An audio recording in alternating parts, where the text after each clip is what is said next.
എൻ്റെ പേര് ജ്യോതി എന്നാണ്. ഹസ്ബൻഡ് സാബു. കഴിഞ്ഞ ഏപ്രിൽ മാസമാണ് ഞങ്ങൾ ഇവിടെ ഞാനും എൻ്റെ മകനും കൂടി ധ്യാനത്തിന് വന്നിട്ടുണ്ടായിരുന്നു.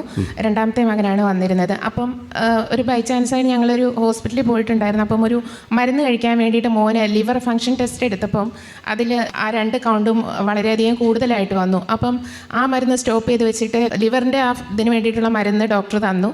ഒരാഴ്ച കഴിക്കാൻ പറഞ്ഞു. ഒരാഴ്ച കഴിച്ചിട്ട് വാല്യൂ ഒന്നുകൂടെ ടെസ്റ്റ് ചെയ്യാമെന്ന് പറഞ്ഞു. അങ്ങനെ വാല്യൂ ടെസ്റ്റ് ചെയ്തപ്പോൾ ഞങ്ങൾക്കത് പിന്നെയും കൂടുതലായിട്ട് തന്നെയാണ് വന്നത്.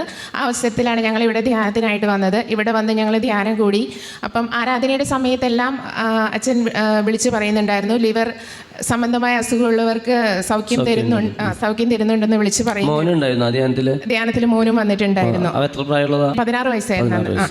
അപ്പം അങ്ങനെ വിളിച്ച് പറഞ്ഞിട്ടുണ്ടായിരുന്നു. അപ്പോൾ ഇവിടെ വന്നതിന് ശേഷം ഞങ്ങൾ ഒലിവ് ഓയിലൊക്കെ വാങ്ങി വെഞ്ചരിച്ച് വെള്ളമൊക്കെ എപ്പോഴും കുടിക്കുന്നുണ്ടായിരുന്നു. അതിനുശേഷം ഞങ്ങൾ ഇവിടുന്ന് ധ്യാനം കഴിഞ്ഞ് പോയി ഹോസ്പിറ്റലിൽ ചെന്നിട്ട് ബ്ലഡ് ടെസ്റ്റ് നടത്തിയപ്പം അത് വളരെ നോർമലായിട്ടുള്ളൊരു വാല്യൂ ആയിട്ട് വന്നു. കണ്ടോ, കരമടിച്ച് നന്ദി പറഞ്ഞേ. കണ്ടോ, ധ്യാനം കഴിഞ്ഞ് ധ്യാനത്തിലൊക്കെ കഴിഞ്ഞ ഏപ്രിലാണ് കേട്ടോ.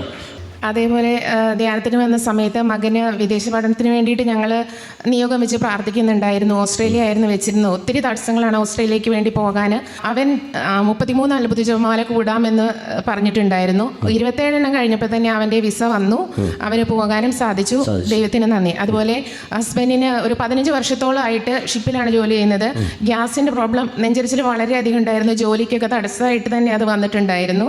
ഹസ്ബൻഡും സ്ഥിരമായിട്ട് അത്ഭുത ജപമാല കൂടുന്നുണ്ടായിരുന്നു. 33 അത്ഭുത ജപമാല കൂടി. അതിനുശേഷം ഇപ്രാവശ്യം ഇവിടെ വന്നതിന് ശേഷം ഒലിവൻ വെഞ്ചരിച്ച തേൻ കഴിച്ചു. അതിന് ഫലമായിട്ട് ആ ഗ്യാസ് ട്രബിൾ പൂർണ്ണമായിട്ടും മാറിക്കിട്ടി. കരങ്ങളടിച്ച് നന്ദി പറഞ്ഞ കണ്ടോ. പ്രൈസലോ ഭൂദോഷാണ വസ്തുക്കളുടെ എന്തെല്ലാം അനുഗ്രഹമാണ് കേട്ടോ. അതുപോലെ ഒരു സ്ഥലം വിൽപ്പനയുടെ ഉണ്ടായിരുന്നു. 12 വർഷത്തോളമായിട്ട് വിൽക്കാൻ സാധിച്ചിട്ടില്ല. അത് ഞങ്ങൾ ഉപ്പ് വിതറി പ്രാർത്ഥിച്ചതിന് ഫലമായിട്ട് ആ സ്ഥലം വിൽക്കുവാനും സാധിച്ചു. യേശുവേ നന്ദി. യേശു എന്തുമാത്രം അനുഗ്രഹം കിട്ടിയിരിക്കുന്നല്ലോ. പ്രൈസലോ.